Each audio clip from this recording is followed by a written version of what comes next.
पुजाऱ्याचा बाळ करुणी संध्या स्नान सोहळे झाडू लागला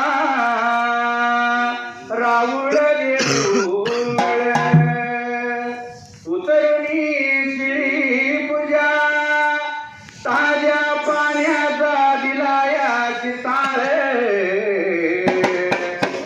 काळा काबळा चंदन टिळा गळी घातली रुद्राक्ष माळ नाना फुलांची बांधली शेज अवघड खानाला लाया ढाळ कर्पूर वाती घाट धुपारती करुणी कांबळ्याची खोळ वाशी अवघड खानात पाठीवर बळे हापमार डिंबाळ्या लावू नको वेळ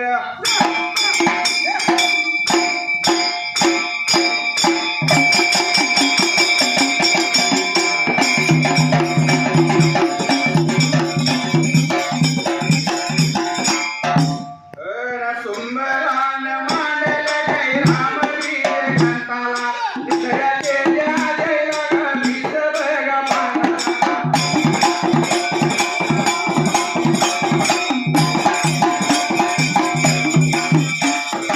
धावण यवत दशरथ राजाचा सरकारची यज्ञांकडे धमकता जमता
दशरथ राजाचा पुतळ्या शामिल यज्ञ हनुमान त्या जन्मकथा आदेश प्रथम आपले सरळ 8 सुट्टी शब्दांनी सुट्टी 8 सुट्टी शब्दांनी सुट्टी 126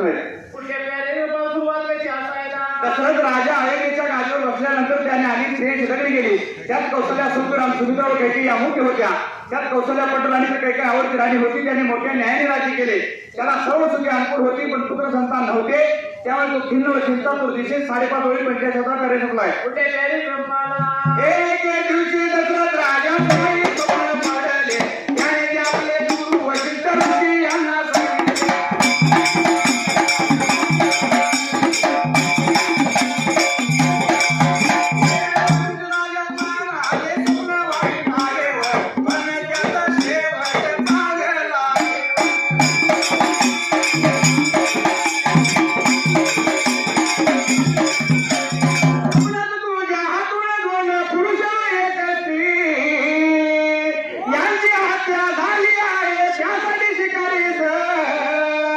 जाऊन 3 वर्ष पुढे मारून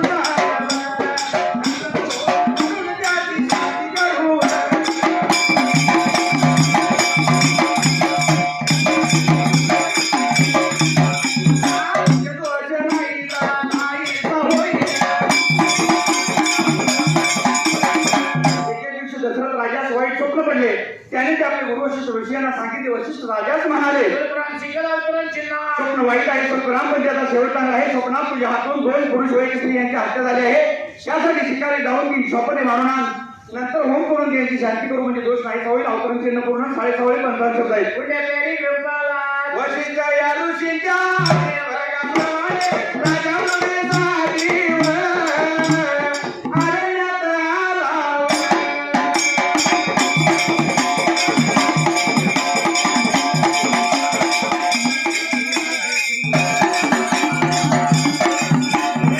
शकळ फिरला पण शोभत काही व दिसे बघा नाही व श्रेयास झाला.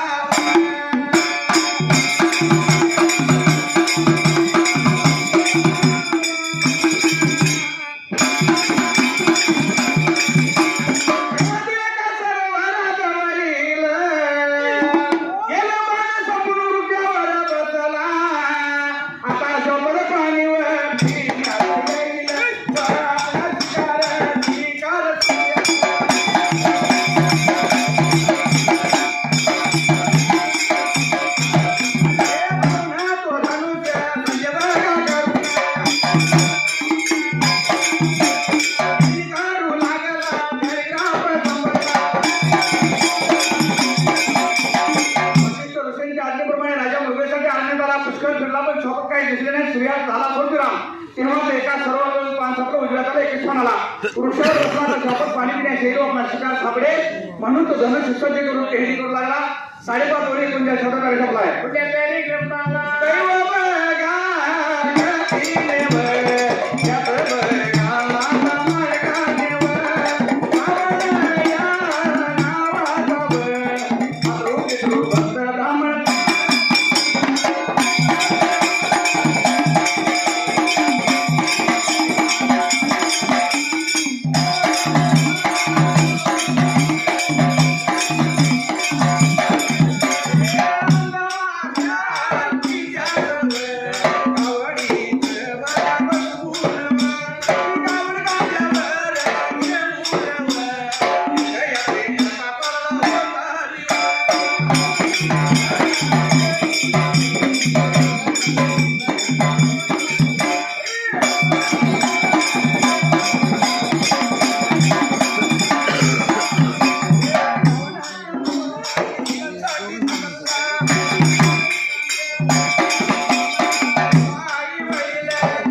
स्वल्पविराम आणि मात्यापित्या कावडीत बसून ती कावड खांद्यावर घेऊन तीर्थयात्रेकरता चालला होता.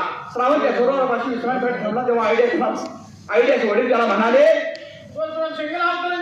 आम्हाला तहान लागले हे पाण्याने बाद अवतरण पूर्ण. श्रावण हातात कमंडल घेऊन पाण्याने निघाला, सरोवर जवळ होते. तो पाण्यात उतरला. कमंडल पाण्यात उतरताना बुडबुडाचा आवाज झाला.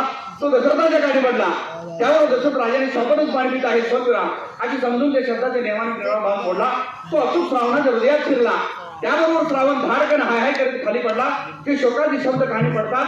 दशरथ राजा घाबरला आणि झाडावरून खाली उतरून श्रावणाजवळ आला. ते जे पुंज ब्रह्मपुत्रात पाहताच राजास फार वाईट वाटले. तो त्या ब्रह्महत्येबद्दल शोक करू लागला. तेव्हा श्रावण म्हणाला, राजा स्वल्पविराम या तुझा दोष नाही, तू शोक करू नकोस. माझ्या आईबाप तहाण्याने जमत आहे, त्यांना पाणी नेऊन पास. नंतर श्रोताला पान टाकले. डाव्या त्याला 22 पानाला हाती घेत सांग पाणी शिवाय काही सांगू नको पाणी पिता.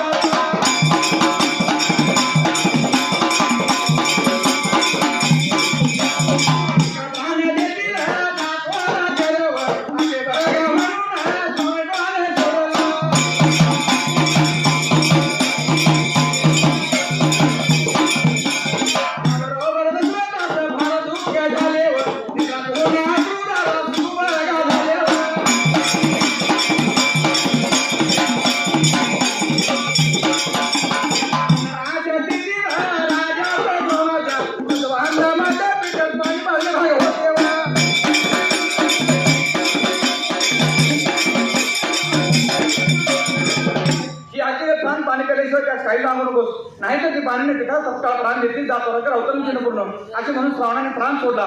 त्याबरोबर दशरथ फार दुःख झाले. नेत्रातून अश्रुधारा सुरू झाल्या. पण अशा स्थितीत राजा श्रावणाच्या वृद्ध वांध माते पाणी भाग होते. 25 ओळी 182 पॅरा संपलाय. नंतर दशरथ राजा कमंडल पाणी घेऊन कावडी जवळ आला. राजाने हालून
कमंडल पाणी घेऊन कवडीजवळ आला. राजाने हळूच कमंडल सभा पिते तोंडाला स्वल्पविराम. तेव्हा त्या वृद्ध पित्याने अवतरण चिन्हात बाळा श्रावण अवतरण चिन्ह पूर्ण हात मारली. पण राजा काही बोलेना. तेव्हा ती दोघेही म्हणाली, बाळा श्रावण स्वल्पविराम तू बोलत का नाही? प्रश्नचिन्ह. एवढ्या रात्री पाणी मागितले म्हणून तुला राग आला काय? प्रश्नचिन्ह. पाण्याचा बोल तू बोला नाही तर आमचे प्राण व्याकुळ होतील. तो आम्ही शेवट या चाकरी करून दमलाय हे आम्ही जाणतो. एक शब्द जरी बोला नाही तर आम्ही पाणी पिणार नाही. अवतरण चिन्ह पूर्ण गतिमती झाले. हे त्यांचे निर्धाराचे भाषण ऐकतात.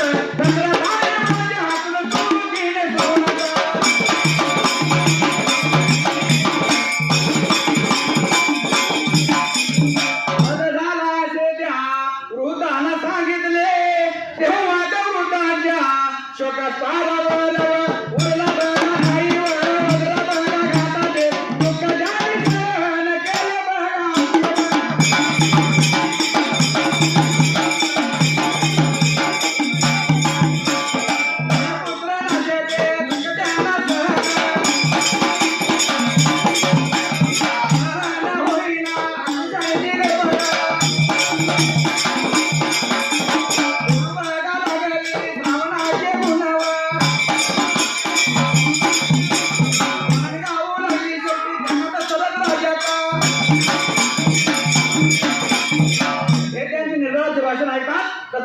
पराक्रमातून चुकीने श्रावणाचा वध झाला सोनप्रमाच्या वृद्धांना सांगितले तेव्हा त्या वृद्धांच्या शोकास पारावर उरला नाही वज्रघाताचे दुःख त्यांनी सहन केले असे सोनपुरा पण पुत्र नाशाचे दुःख त्यांना सहन होईना आक्रोशाने ती गडबडा लोळू लागली श्रावणाचे गुण तोंडाने गाऊ लागली शेवटी त्यांना दशरथ राजाचा पांचा पडून वेगळा ते विश्वाला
आम्ही जसे पुत्र पुत्र करून म्हणतो अर्धविराम त्याप्रमाणे तुम्ही अवतरण चिन्ह पुत्र पुत्र अवतरण चिन्ह पूर्ण करून म्हणशील पुन्हा अवतरण चिन्ह पूर्ण ही शाप आणि विचारून श्रावणा म्हणून त्या वृद्धाने प्राण सोडला राजाला त्यावेळी फारच दुःख झाले नंतर त्या तिघांचे दहन करून राजा अयोध्येस आला आणि त्याने घडलेली हकीकत आपल्या गुरुजी सांगितली 6:30 पंधरा जाईल राजा